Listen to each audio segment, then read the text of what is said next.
débuter. On va chanter le 78. Bon.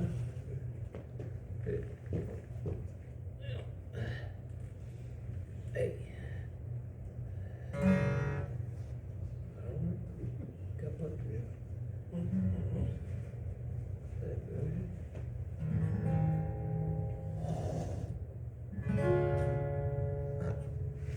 C'est bon. Le 1.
Père éternel, on te remercie encore, Père, qu'on a pu se réunir, de louer, de glorifier, Père.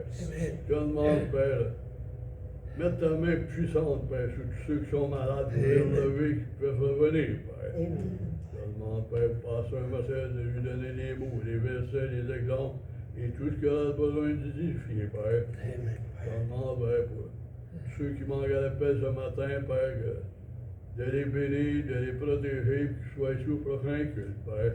Amen.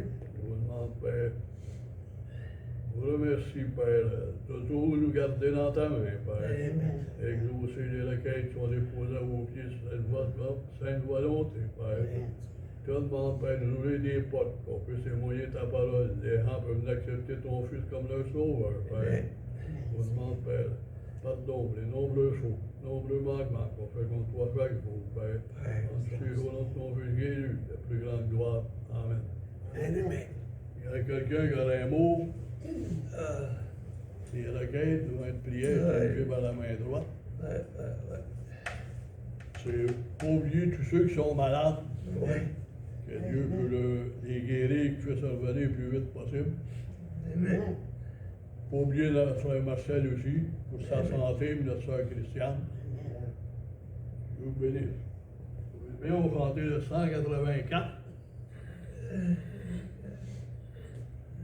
Oh boy.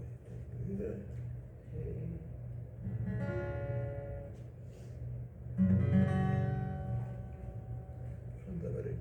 Sur le 1. J'ai soif de ta présence, divin chef de la foi. Dans ma faiblesse immense, le cœur est sans toi. Chaque jour à chaque heure, oh, j'ai besoin de toi. Jésus, demeure auprès de moi. Sur le 2. Descends nuit en ombre, autour de moi. Acclamez par le nombre, le cœur est sans toi. Chaque jour à chaque heure, oh, j'ai besoin de toi. Jésus, demeure auprès de moi.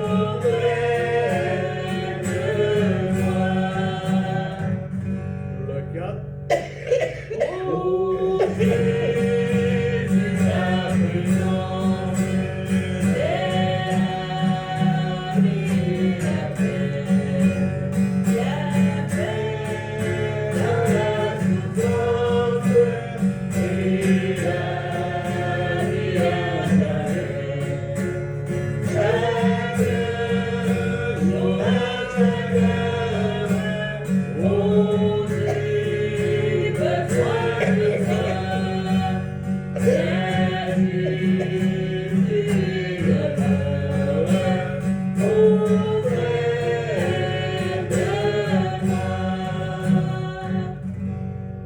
Ouais, Maxime, on va l'appeler.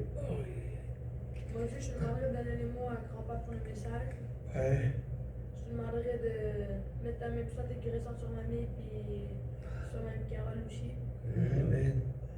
Je te demanderais de nous protéger en cette semaine qui va commencer. Je te demanderais, Seigneur, de nous faire passer un joyeux temps des fêtes puis que l'année 2025 soit mieux pour chacun. Amen. Puis si des choses qui connaissent mon cœur, au nom de Jésus. Amen. Amen. Il y a quelqu'un qui a un mot d'encouragement? Ouais, après ça, on passe au message parce que les doigts, Parfait. les doigts crampés matin. Alors ça m'arrive, mais là, Des fois. ouais, des fois, je fais, regarde, le vivant.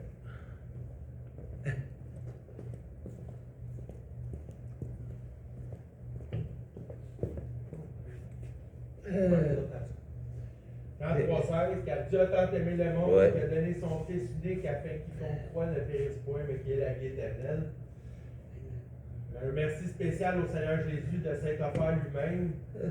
Si Seigneur Jésus n'aurait pas accepté de donner sa vie pour nous, on n'aurait pas eu la chance d'être les enfants de Dieu. On prie fort que le Seigneur puisse être en premier dans nos vies, qu'on puisse toujours choisir de le servir avant le désir de notre chair. On prie fort les uns pour les autres que le dessein de Dieu puisse s'accomplir au travers de chacun de nous. Amen. Amen. Amen. Bienvenue. Gloire à Dieu de votre présence. Continuez d'être en prière et pas la voix de Louis Mariano au matin. Mais j'aimerais avoir assez de voix pour faire entendre le message que Dieu m'a mis à cœur de vous apporter. Amen. Tu sais, le message, là, c'est basé sur une histoire. Vous l'avez peut-être déjà entendu, mais c'est bon de se le rappeler. Il y a un officier, après le culte spécial de Noël, qui a fait venir un jeune soldat dans son bureau. Et il a dit, comment ça se fait que tu joues aux cartes durant le culte? Et le jeune soldat l'a regardé. Il dit, je m'excuse, monsieur, mais il dit, je ne joue pas aux cartes. Il dit, qu'est-ce que tu faisais avec un jeu de cartes? Il dit, je lisais la Bible de mon grand-père. Comment ça, la Bible de ton grand-père? Ben, il dit, mon grand-père était illettré. Il ne savait ni lire, ni écrire.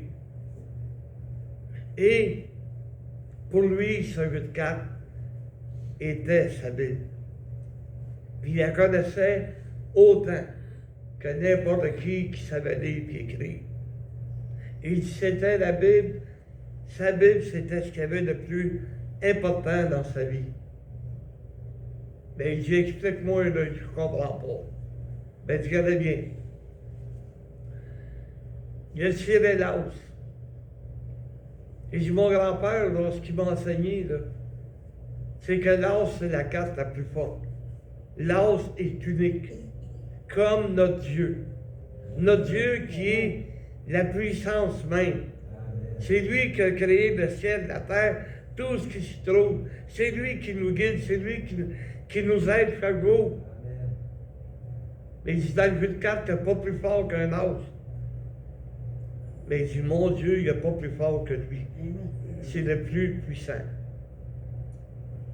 Et il sortit de deux. Et ça, de mon grand-père, il me disait, ça me rappelle tout le temps que Dieu il a fait un deuxième testament. Parce que le premier était trop difficile à suivre. Le premier était trop dur. Il y a une seule et unique personne qui a réussi à accomplir l'Ancien Testament, et c'est Jésus. Aucun homme sur terre n'avait réussi à accomplir ce testament. Et comme c'était trop difficile, ben, il nous en a donné un deuxième. Un deuxième testament, excusez, à travers le sang de Jésus. Amen. Dieu a tant aimé le monde, comme tu disais, mon frère. Il a donné son Fils unique. Amen. Et c'est ça le deuxième testament, qui nous permet à tous de connaître la grande grâce de Dieu. Puis il dit le trois, il nous rappelait la Trinité. Le Père, le Fils et le Saint-Esprit. Les trois nous rappellent comment est-ce qu'on doit travailler ensemble, dans le même but, celui du salut des hommes.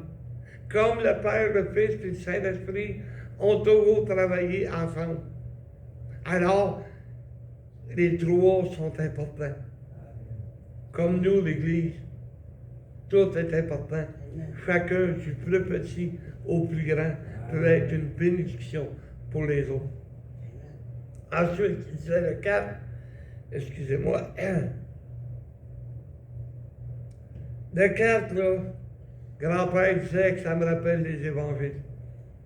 Il y a 4 évangiles qui nous parlent de la vie de Jésus, sa naissance, comme on l'a vu en entrant, la naissance, sa vie, l'amour qu'il a eu pour nous, la compassion qu'il avait pour les gens. Comment est-ce qu'il a guéri combien de personnes? Mais le 4, c'est ça qui me rappelle. Ensuite, il disait le 5, là, ben lui, là, il me rappelle les 5 vierges.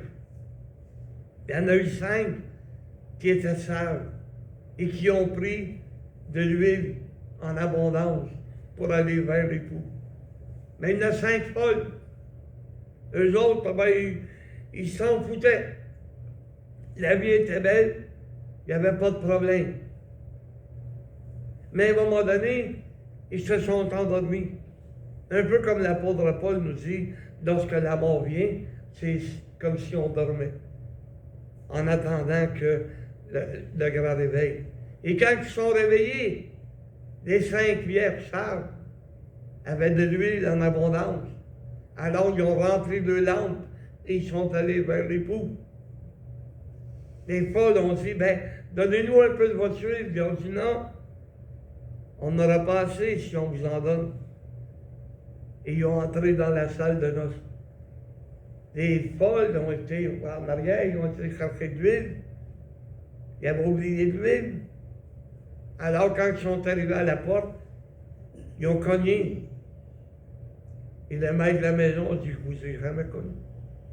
Je vous connais pas. Fait que la porte est restée fermée.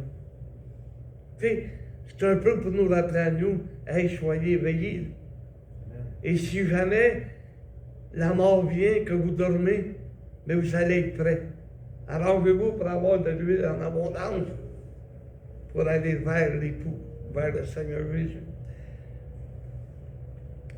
Et le 6, les 6 me rappellent que Dieu a créé l'univers en 6 jours. Il a créé la terre. Il a formé la terre parce qu'elle était informée vite. Il a fait tout ce qui s'y trouve, de la fleur jusqu'à l'arbre, de toutes les semences qu'il pouvait y avoir. Il a créé l'homme et la femme. Il a fait ça en 6 jours. 6 jours où Dieu s'est mis à l'œuvre avec le Saint-Esprit et le Seigneur Jésus. Et ils ont fait ce qu'on a alentour de nous.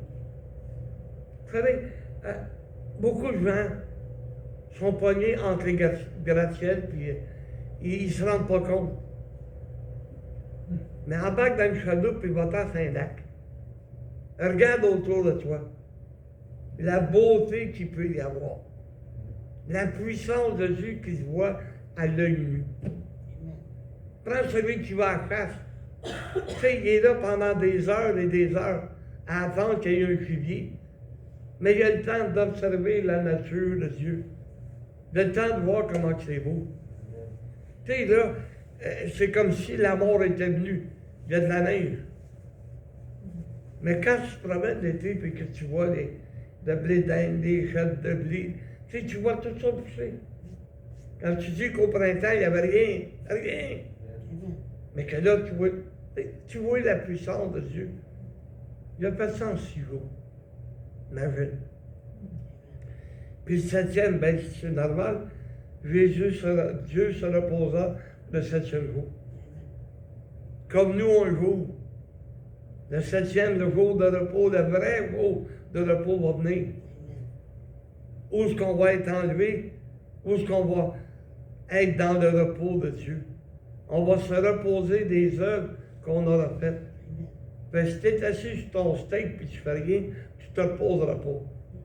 Mais si tu travailles pour l'œuvre de Dieu, si tu te donnes à 100% pour l'œuvre de Dieu, un jour, il va te donner un jour de repos. Comme lui, il s'est reposé le 7e, nous aussi. Mais nous autres, le 7e, il va durer longtemps. Il va durer l'éternité.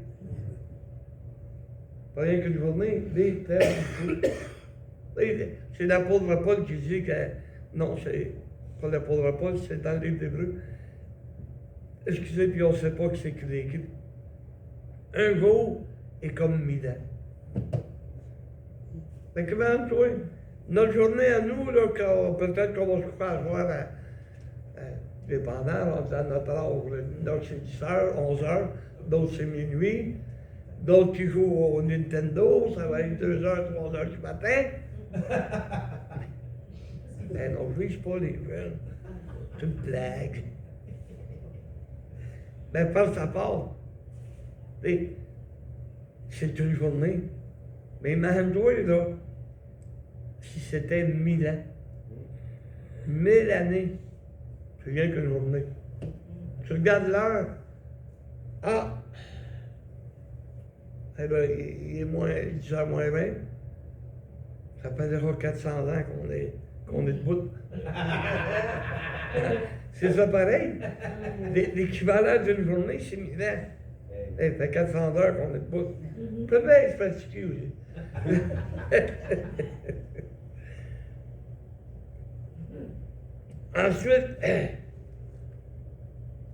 Ensuite, tu parles des 8. Mon grand-père, il disait, le 8, là, ça me fait penser au déluge. Parce qu'il y a eu 8 personnes sauvées sur toute la terre entière lors du déluge. Lorsqu'il a appelé Noé, mais qui voulait dire à Noé, bâtis une arche.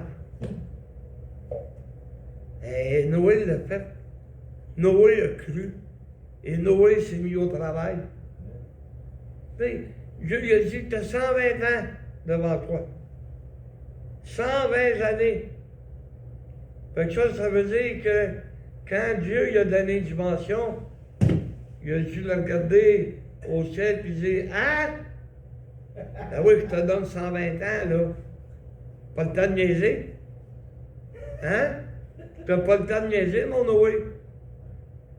Tu sais, oublie pas, faut que tu ailles couper les arbres, faut que tu les emmènes. Et à longueur que ça là, c'est 3 terrains de football. Pas le temps d'oublier ton marteau à l'autre bout, là. Mets-toi une ceinture puis travaille ton marteau. Parce que tu vas trouver que c'est long. Mais 120 ans, il a bâti l'arbre. Il a rendu témoignage. Il a prêché la parole de Dieu. Pas rien qu'en parole, en acte. Il nous a montré que, regarde, Dieu m'a avisé, Dieu m'a averti. Il a eu ses 3 fils, ses 3 brus, sa femme. Ça fait 8 au total. 8 personnes qui ont été sauvées. Tu sais, quand Jésus dit petit troupeau, c'est pas la quantité, la grandeur, là. Tu sais, tu regardes ça ici ce matin, oui, on a beaucoup d'enfants, beaucoup de malades. Ça paraît une église. Mais Dieu a dit 2 ou 3 réunis en mon nom. Moi, être là pareil. C'est pas parce que vous allez être bien 2 ou 3 là, que je ne serai pas là. Moi, être là pareil. C'est là la bénédiction. Et que tu sois assis à l'église ou que tu ne sois pas assis à l'église, Dieu a préparé un message. Dieu nous a fait Dieu a préparé un pain spirituel pour nourrir notre âme. C'est ça qu'on appelle un message. Donc, il n'y en avait rien que 8. Et le 9, ben, il me rappelle tristement qu'il y a eu 10 lépreux qui ont été vers Jésus. Jésus les a guéris. Il y en a un seul qui est revenu.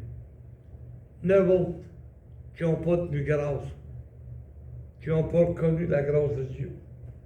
Ils n'ont pas été reconnaissants vers la grâce de Dieu. Au lieu de retourner vers Jésus et de le remercier, Jésus dit, allez vous montrer aux principaux sacrificateurs. Et en chemin, ils ont été guéris. Pourquoi pas qu'ils ne sont pas revenus glorifier Dieu? Pourquoi que, hey, on est guéris, wow! Ils ont dû partir sur le party. Il y en a un qui est revenu. Puis la grosse insulte, c'est un Samaritain. Un Samaritain qui a été reconnaissant. Le Samaritain nous rappelle, nous autres, là, on n'est pas des Juifs. On n'est pas des Juifs. Et pourtant, nous sommes le peuple de Dieu. Et pourtant, nous sommes des enfants de Dieu. Amen. Comme les Samaritains, qui étaient considérés comme même pas des Juifs. Parce qu'ils étaient mêlés entre Juifs et des... voyons. Entre les Juifs et des Syriens, pour chercher la race. C'est un mélange des deux. Parce que la Samarie avait été conquise par le peuple de Syrie. Et les femmes juives et des hommes syriens se sont mêlés. Fait que pour eux autres, c'était, excuse le mot, mais c'était des mortels. Un peu comme nous autres. On n'est pas des vrais juifs. Mais Paul dit que le vrai juif, c'est celui qui l'est intérieurement. Amen. Par la foi, je suis devenu un juif à l'intérieur. Une chance, parce qu'avec des cheveux gris, tu me vois-tu les grands côtes? Ça serait frisé d'aplomb, hein?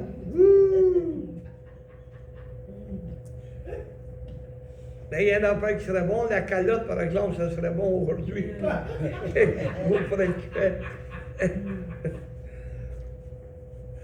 Ensuite, le 10, ben, écoute, garçon, il me rappelle comment Dieu a donné les 10 commandements à Moïse. Et ces commandements-là, ils devaient être mis en pratique. Mais pas personne n'a réussi à le mettre en pratique. Et Jésus est arrivé avec deux nouveaux commandements qui englobent tous les commandements de Dieu, qui englobent tout ce qui a été dit en rapport avec le Lévitique, en rapport avec le Deutéronome. C'est toutes les lois, tous les commandements qui sont expliqués. Mais parce que Jésus nous a dit, aime le Seigneur ton Dieu de tout ton cœur, de toute ton âme, de toute ta pensée et de toute ta force.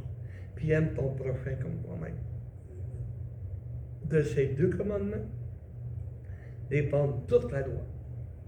Toutes les lois, on ne s'en aperçoit même pas pour les non pratiques. Tu sais, j'aime mon frère, mais je ne convoiterai pas sa femme. La loi le dit, il ne fallait pas. Mais je l'aime assez que je ne peux pas prendre sa femme. De toute façon, on est chez Dieu. Je ne convoite pas sa maison. Ça n'est pas de maison. Puis, m'empêche pas de lui pareil. C'est sûr que si j'avais une maison qui serait comme tout le monde, je serais heureux pareil. Mais j'aurais des dettes pareilles, j'aurais des problèmes pareils. Dans ce cas-là, ben, je peux me consacrer à l'Évangile parce que je suis en logement. Hein? Tu sais, convoite pas. Moi, je commençais à me mentir. Non. La vérité, c'est la puissance que Jésus dit qu'on a. C'est la vérité. Commencerait pas de compter des mensonges. Là. C'est ça qui est écrit, c'est ça qu'on va mettre en pratique. Parle avec vérité à ton prochain. Ça dépend tout de ce numéro 10 qui me rappelle toutes ces choses. J'ai dit, le grand-père était logique, hein? Le valet, le fameux valet. Un valet, c'est un serviteur.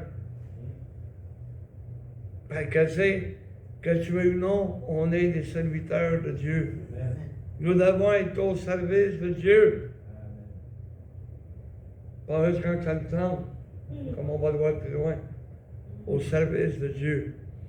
Et il est arrivé avec la dame. Il dit, la dame là, me rappelle qu'un jour, l'image qui nous a été donnée, c'est que nous allons être la femme de Jésus. C'est une image, là. Et on ne subira pas de transformation, là. On n'ira pas à l'hôpital pour se faire changer de revue à farfette. C'est une image pour démontrer l'importance du mariage en même temps. On va devenir l'épouse de Christ. Hey.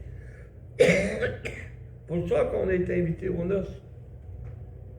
On est invité au plus grand party qui aura jamais eu lieu. T'imaginez la table. Depuis la création d'Adam et Ève, tous ceux qui se sont pliés à la parole de Dieu, tous ceux qui ont été sauvés vont être assis à la table. Elle va être assez longue, toi? Hein? Elle n'aura pas nos deux petites tables qu'on avait hier pour le souper, là. Ouh! Vous savez, j'ai un cadre chez nous, où tu vois une table à l'infini. Une table qui est avec toutes les chaises, puis les... Je l'ai toujours trouvé beau. Ça me rappelle, hey, ça va être le fun. Je m'en fous, mais je serai à 3-4 000 de Jésus. Je sais que moi, être là. C'est ça qui est le principal. M'avoir l'éternité pour le rencontrer face à face, pour pouvoir le prendre dans mes bras, pour pouvoir le remercier, m'avoir toute l'éternité. Mais la journée des noces, je m'en fous, mais je serai loin. En longtemps que je sois là. Et pour ça, ben, il faut que je sois un bon serviteur, un bon valet. D'accord? Quand on arrive au roi, on pense à Jésus, le roi des rois. Mais il n'y a aucun roi sur terre aussi grand qu'il ait été. Et Salomon était un des hommes les plus riches qu'il n'y avait pas sur la terre. Mon roi, mon Jésus est plus grand que lui. Et hier, on a fait mention de Rockefeller, un des hommes les plus riches qu'il y aura eu sur la terre, Crésus. Et la légende veut qu'il trouve quelque chose, ça se transforme en or. Mais tu sais, même s'ils ont été grands, ils sont rien. Ils sont même pas dignes de délier la sandale de Jésus. Ils sont même pas dignes de se mettre à genoux devant lui. Parce que c'est le roi des rois. Il n'y en a pas plus grand. Puis il n'y en aura jamais de plus grand. Il dit ensuite de ça, il dit, monsieur, il y a 52 cartes dans un jeu qui me rappelle que c'est toute l'année que je dois servir Jésus, que je dois servir Dieu. Il y a 52 jours, 52 semaines, 52. Il y en a 52. 52 semaines où on doit être au service de Dieu. On doit être des serviteurs. Où est-ce qu'on doit être la future femme de Christ, c'est-à-dire celle qui se prépare pour plaire à son époux. Il n'y a pas grand-femme ici le matin, mais quand les femmes se préparent pour le mariage, oh, crée-moi que ça en prend du stock. Oh, crée-moi, il faut faire pas des ongles, il faut faire pas de la coiffure, le diadème, il est trop petit, il est trop grand, le voile, je l'aime pas. Une chance qu'on choisit à peu près 1 an d'avance. Parce que la femme ne serait pas prête.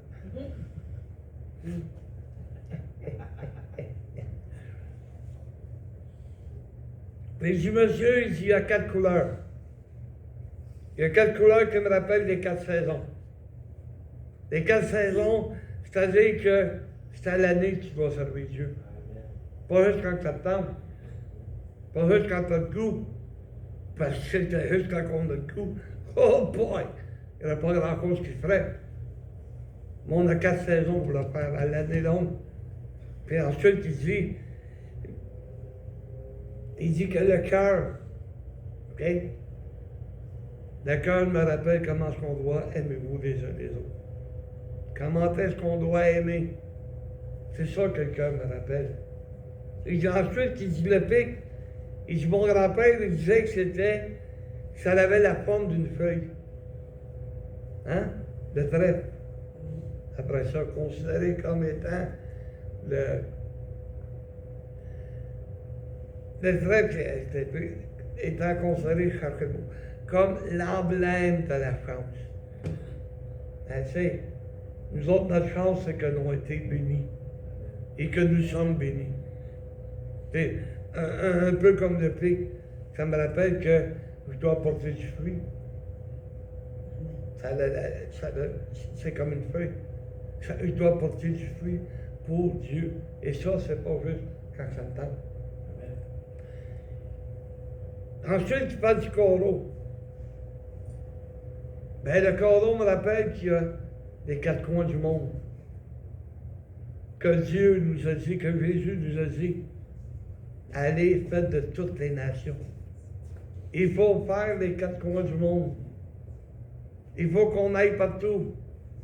Il faut qu'on aille travailler pour l'œuvre de Dieu. Il faut qu'on aille annoncer Jésus. Comment est-ce qu'il est mort sur la croix pour chacun d'entre nous. Et en terminant, il dit, excusez, il dit, malheureusement, monsieur l'officier, il y a le joker qui essaie de tout revirer sans blague. Il essaie de faire des jokes. Il aime ça que les gens se moquent de notre Dieu. Il aime ça quand, tu sais, là,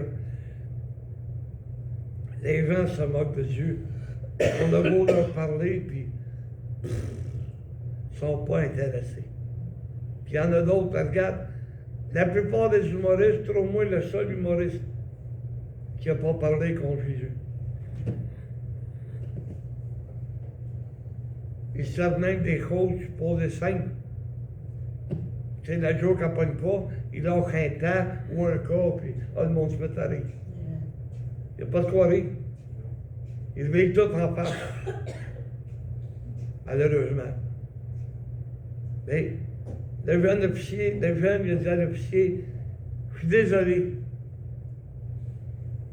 Puis il dit, je ne le suis pas. Je suis désolé que ça pu déranger quelqu'un. Mais il dit, en ce jour de Noël qui est si triste, je voulais me réjouir. Et en prenant la Bible de mon grand-père, ça m'a rappelé ces beaux souvenirs. Quand j'étais sur ses genoux, qui me parlait de sa Bible. Quand j'étais sur les genoux de ma mère, et qui a continué le travail de mon grand-père, et que je pouvais juste me réjouir. Et que j'avais besoin en ce jour de tristesse. Parce qu'il dit Noël, vous le savez, c'est une journée de réjouissance. C'est pas le temps de broyer. Malgré que quand tu reçois des cadeaux, des fois, c'est triste. Ça t'attriste de voir l'amour que tu reçois. C'est ça qui est triste, c'est d'avoir tout cet amour. Puis en même temps, ben, c'est réjouissant. Dès qu'on veut une once, c'est réjouissant. Si vous voulez me punir, je suis prêt à n'importe quelle conséquence. Mais il dit, partout où je vais aller, ma Bible va me suivre. Amen. Ma Bible va être avec moi. Parce que je ne sais jamais quand est-ce que quelqu'un va vouloir entendre parler de Dieu. Et il y a des belles petites Bibles, mais c'est rien que le Nouveau Testament et ils sont. Tandis que la Bible de mon grand-père est complète. Il ne manque rien. Si quelqu'un me pose une question, mais je peux y répondre. Je peux lui montrer. Alors l'officier l'a regardé, et j'en ai pas beaucoup d'illettrés. Et la plupart des soldats qu'on a, ils savent lire et écrire. Mais ils ne connaissent pas la Bible comme toi, tu la connais. Ils ne connaissent pas la Bible comme ton grand-père la connaissait, même si c'est un illettré. Alors, la punition que je te donne, c'est partout où tu iras. Parle de Jésus. Amen. Apporte la bonne nouvelle à l'homme perdu. C'est ça qui est notre devoir. C'est ça qui nous amène la vie. Vivre selon la parole de Dieu. C'est ça qui est important. C'est ça que le message que Dieu m'avait mis à cœur de vous apporter. Et je vous remercie, ben, je peux me rendre jusqu'au bout. Amen. Dieu vous bénisse.